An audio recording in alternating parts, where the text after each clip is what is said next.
Hello दोस्तों, यदि किसी व्यक्ति को कैंसर का प्रॉब्लम है और उसको कीमोथेरेपी देनी है तो क्या क्या चीज़ों का ध्यान रखने की आवश्यकता है कीमोथेरेपी देने से पहले, आज इन सारी चीज़ों पर बात करेंगे। कीमोथेरेपी ज़्यादातर मेडिकल फील्ड में सबसे टॉक्सिक और सबसे ज़्यादा साइड इफेक्ट वाली मेडिसिन के रूप में माना जाता है। ये मेडिसिन अपने आप में इतने साइड इफेक्ट करती है कि कई बार उनको मैनेज करना बड़ा मुश्किल हो जाता है। इसलिए ये मेडिसिन के बारे में कुछ स्पेसिफिक बातों का ध्यान रखना ज़रूरी है। आज हम उन प्रिकॉशंस या टिप्स पर बात करेंगे जिससे ये मेडिसिन लेना आपके लिए कंपेरेटिवली बेटर हो जाए और आप मेंटली और साइकोलॉजिकली और बॉडी के वाइज इसके लिए ज़्यादा बेटर वे में प्रिपेयर्ड हो सके। टॉपिक पर जाने से पहले जो लोग हमारे चैनल पर नए हैं उन्हें रिक्वेस्ट करूँगा कि चैनल को सब्सक्राइब करें, वीडियोस को लाइक करें, शेयर करें, फॉलो करें, कमेंट करें, पूरा देखें। टॉपिक इंपॉर्टेंट है इसलिए इसे अंत तक देखिएगा। चलिए शुरू करते हैं पॉइंट वीडियो।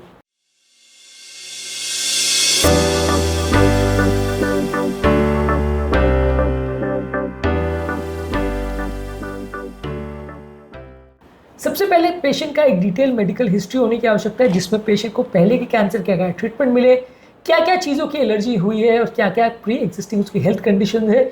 इसके अलावा एक डिटेल ब्लड और फिजिकल एग्जामिनेशन पेशेंट का होना चाहिए जिसमें रेगुलर ब्लड टेस्ट, उसकी इमेजिंग स्टडीज़, उसके ऑर्गन फंक्शन, उसकी ओवरऑल हेल्थ, ये सारी चीज़ों का प्रॉपर असेसमेंट होना चाहिए। उसके बाद ही उसको कीमोथेरेपी के लिए भेजना चाहिए।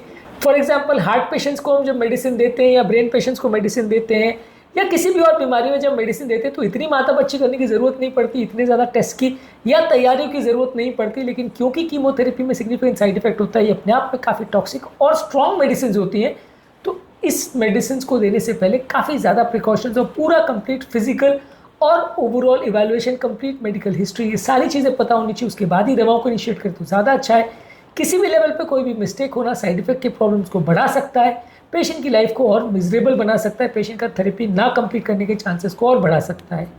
इसके अलावा पेशेंट को कौन कौन सी दवाइयाँ चल रही है, कौन से मेडिसिन, कौन सी सप्लीमेंट, कौन से ओवर द काउंटर मेडिसिन चल रही है, ये सारी चीज़ों का ध्यान रखने की ज़रूरत है। और अगर कोई ऐसे पोटेंशियल दवा चल रही है जिससे कीमोथेरेपी वाली दवाओं में इंट्रैक्शन या रिएक्शन हो सकता है तो आपस में उनकी एडजस्टमेंट करवाने के लिए आप डॉक्टर्स जो है, जो कैंसर के स्पेशलिस्ट है, प्लस जो फिजिशियन है या जिन डॉक्टर ने पहले दवाई लिखी थी उनसे डिस्कस करिए और उन दवाइयों को एडजस्ट करिए। कई बार ऐसा होता है कि कुछ दवाइयाँ पहले से चल रही होती है और साथ में कीमोथेरेपी मेडिसिन दी जाती है तो दवाओं का आपस में रिएक्शन होने से साइड इफेक्ट का चांस बढ़ जाता है, इसलिए आपको थोड़ा ज़्यादा सावधानी रखना पड़ेगा।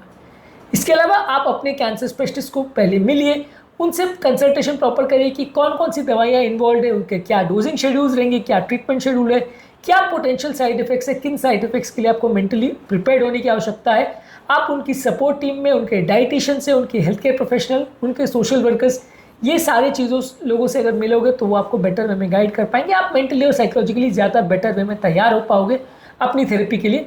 देखिए, हर तरह की मेडिसिन के अलग तरह के साइड इफेक्ट्स होते हैं। कुछ कॉमन साइड इफेक्ट्स है जैसे खराब लगना, कमजोरी होना, उल्टी होना, बालों का झड़ना, ये कुछ कैंसर मेडिसिन के कॉमन साइड इफेक्ट्स होते हैं। इसके अलावा हर अलग अलग तरह की मेडिसिन के अलग अलग तरह के साइड इफेक्ट्स होते हैं। यदि आपको साइड इफेक्ट्स के बारे में पहले से थोड़ी बहुत जानकारी होगी तो आप मेंटली और बॉडी को उस तरह से बेटर वे में प्रिपेयर कर पाओगे।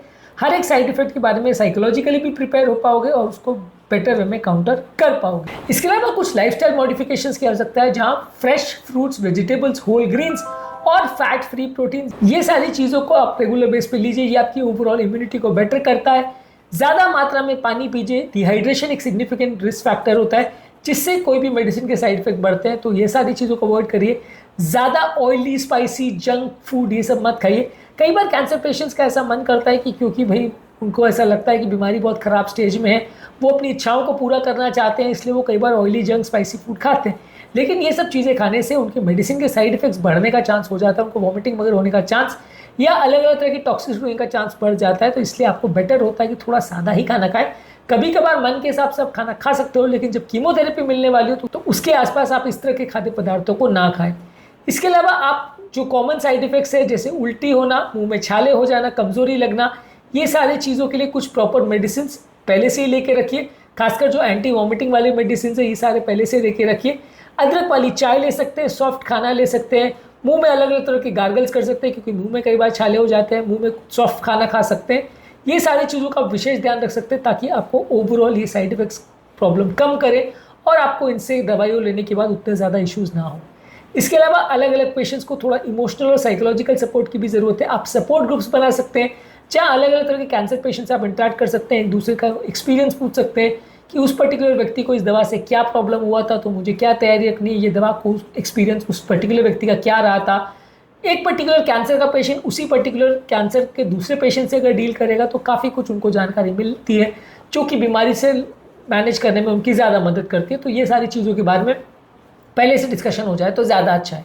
इसके अलावा आपकी ओवरऑल मेंटल हेल्थ के भी हिसाब से भी फोकस रखिए। कई बार इस तरह के पेशेंट्स को एंग्जाइटी और डिप्रेशन काफ़ी ज़्यादा होती है कीमोथेरेपी के बाद।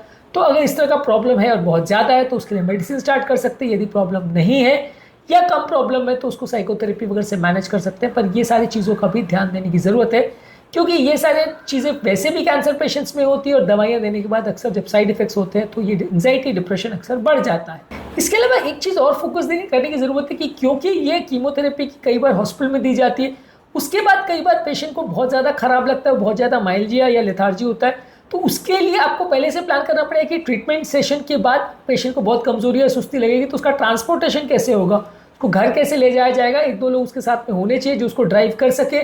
और इसके अलावा अगर मान लीजिए कोई व्यक्ति रेगुलर जॉब कर रहा है, उसके बीच में अगर ऐसा कीमोथेरेपी ले रहा है तो थोड़ा सा टाइम ऑफ लेने की ज़रूरत है, एक दो दिन की छुट्टी लेने की में भी ज़रूरत है, ताकि आपको काम करते समय बहुत ज़्यादा फटीग या लेथार्जी नहीं हो, क्योंकि ये दवाई काफ़ी टॉक्सिक है, रेगुलर दवाई जैसी नहीं है। तो इसके लिए थोड़ा अलग तरह से प्लानिंग आपको करना पड़ेगा। और ये ऐसा नहीं है कि मेडिसिन लेने के बाद आपको बहुत अच्छा लगेगा या कोई प्रॉब्लम नहीं होगी। ज़्यादातर लोग को थोड़ी ना थोड़ी प्रॉब्लम होती है, तो इसलिए थोड़ा सा पहले से प्लान करके रखिए अपना शेड्यूल को, अपने ट्रांसपोर्टेशन को, ये सारी चीज़ों को प्लान करें तो ज़्यादा अच्छा है। इसके अलावा स्किन केयर का विशेष ध्यान रखें। कई लोगों को कई बार स्किन रैशेज या एलर्जी हो जाती है, तो जेंटल स्किन केयर के लिए सोप सोल्यूशन वगैरह का प्रयोग करें, स्ट्रॉन्ग केमिकल्स का प्रयोग नहीं करें। कुछ लोग को दांतों में भी प्रॉब्लम हो जाती है, तो डेंटल हाइजीन का ध्यान रखें, ओरल हाइजीन का ध्यान रखें। ये सारी चीज़ों का ध्यान रखने से इसके प्रॉब्लम्स थोड़े कम होते हैं। इसके अलावा कई लोग को कीमोथेरेपी के बाद बॉडी की इम्यूनिटी कम हो जाती है, तो वैक्सीनेशन को पहले से प्लान करके रखें। कई लोग फ्लू और निमोनिया के पहले से अगर वैक्सीनेशन लेके रखते हैं तो कीमोथेरेपी के साइड इफेक्ट्स कंपैरेटिवली कम होते हैं। इसके अलावा यदि आपको पहले से अगर पता है कि इस दवाई से रिलेटेड कोई इमरजेंसी सिचुएशन हो सकती है तो उसके लिए भी आपको तैयार रहने की आवश्यकता है, क्योंकि किसी किसी पर्टिकुलर दवा से कोई इमरजेंसी सिचुएशन हो सकती है।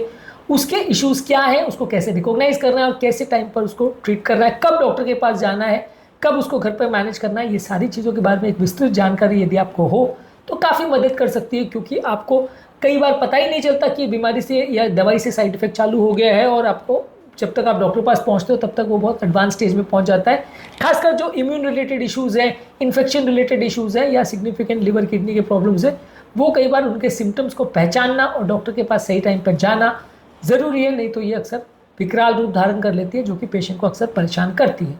तो आज के टॉपिक में हमने बात करी कि यदि किसी व्यक्ति को कैंसर के लिए कीमोथेरेपी दी जाने वाली है तो वैसे व्यक्ति को कौन कौन सी चीज़ों की सावधानी रखने की ज़रूरत है, क्या क्या इंपॉर्टेंट इश्यूज आ सकते हैं, क्या क्या चीज़ों का विशेष ध्यान देने की ज़रूरत है, ताकि ये कीमोथेरेपी का एक्सपीरियंस उतना ज़्यादा ट्रॉमेटिक या परेशान करने वाला ना हो जितना कि ये हो सकता है।